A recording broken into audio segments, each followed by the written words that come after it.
Pero itong ginagawa nila, Tambi, ito ay pag-iwas doon sa mastermind. Nililigaw nila itong problema sa corruption, nagkakaroon sila ng dinadivert lang.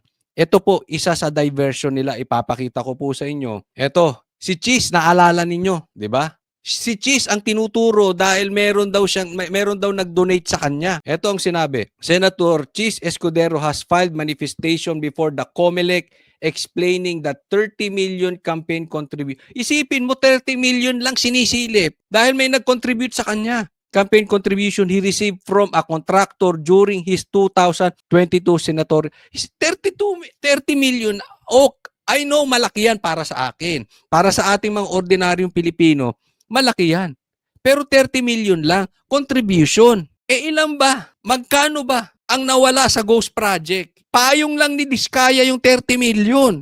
Magkano ang nakuha? Magkano ang chopper ni Saldico? Huwag mong sabihin, mas mahirap pa si Tambi kay Saldico. May private jet, may chopper. Si Saldico, ano pa si Tambi? Alam nyo ba kung magkano isang bahay dyan sa McKinley Hills? Alam nyo ba kung magkano ang bahay dyan sa Forbes? 10 bahay daw meron siya sa Forbes. Tingnan nyo kung paano sila mag-divert ng issue. Ginamit pa si Cheese Escudero. Alam nyo kung bakit? Kasi si Cheese Escudero nanindigan. Mali ang ginawang impeachment ng Kamara kay BP Sara. Pangalawa, nilagay niya si Marcoleta na tama ang pag-iimbestiga. Napalakad niya sa maganda ang Senate. Look at this. I-compare mo si Cheese Escudero kay Tito Soto. It's just like night and day. Abogado, noontime show. Tingnan nyo anong nangyari sa Senado. Nawala lang si Cheese. Anong nangyari? Nilagay si Ping Lacson, naging circus. Ang ayos nung pamamalakad ni Cheese. Nakita nyo kung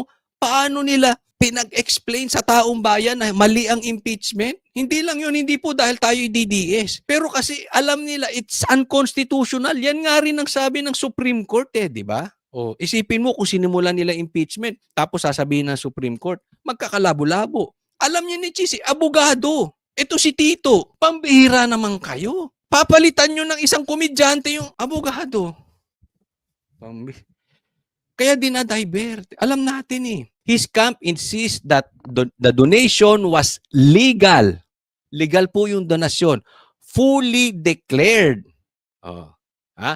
Alam. Hindi lang legal, alam ng gobyerno ni Marcos, ng gobyerno, and in accordance with the long-standing practice. Sistema na, tradition na. Ibig sabihin, ino-observe.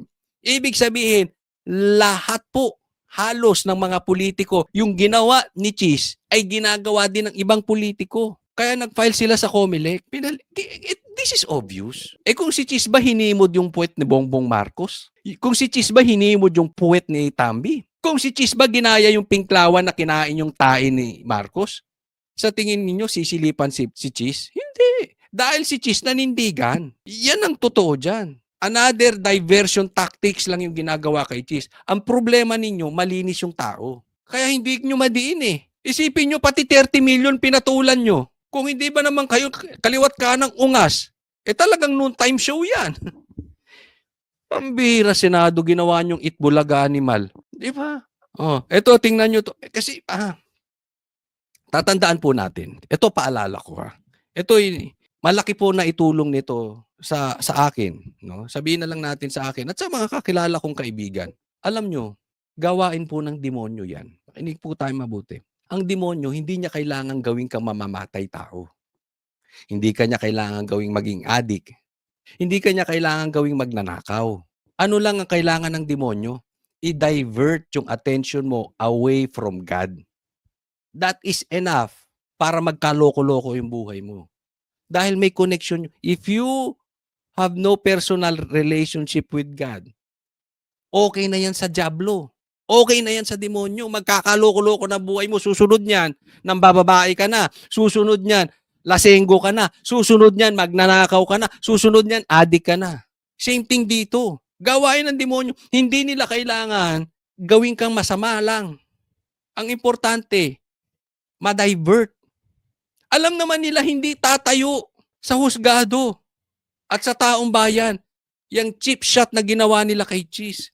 Yung 30 million na yan ay a cheap shot. Alam nilang walang maniniwala dyan.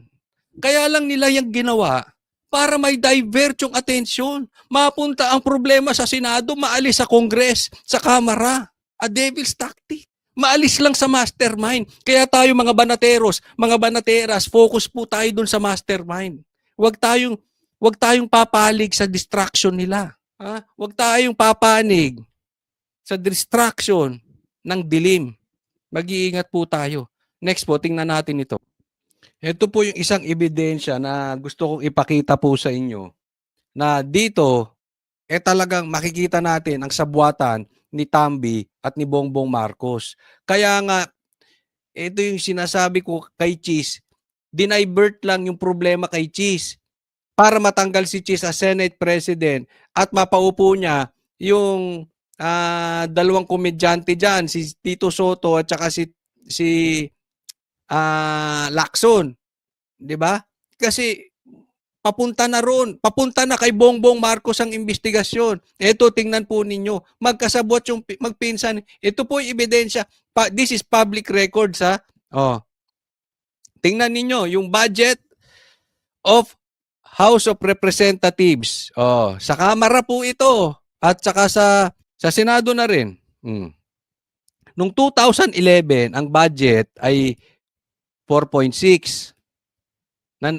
Ang napagkasunduan ng House Chamber at yung Senate Chamber version. Pero pagdating sa GAA, yung final budget signed by the President, o yung pinirmahan ng Presidente, 5.2. So tumaas ng 13%. Hindi po si ano po ang nakaupo dyan? Si Gloria ba? O 2013 si Pinoy, 5.86, naging 6.36. 8.5%. O, Pinoy na. Ito panahon ni PRRD. Ha? 9.6 ang napag-usapan.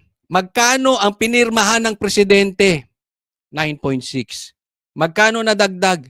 0. Makikita nyo. Magkano ang insertion nung 2011? 610 million.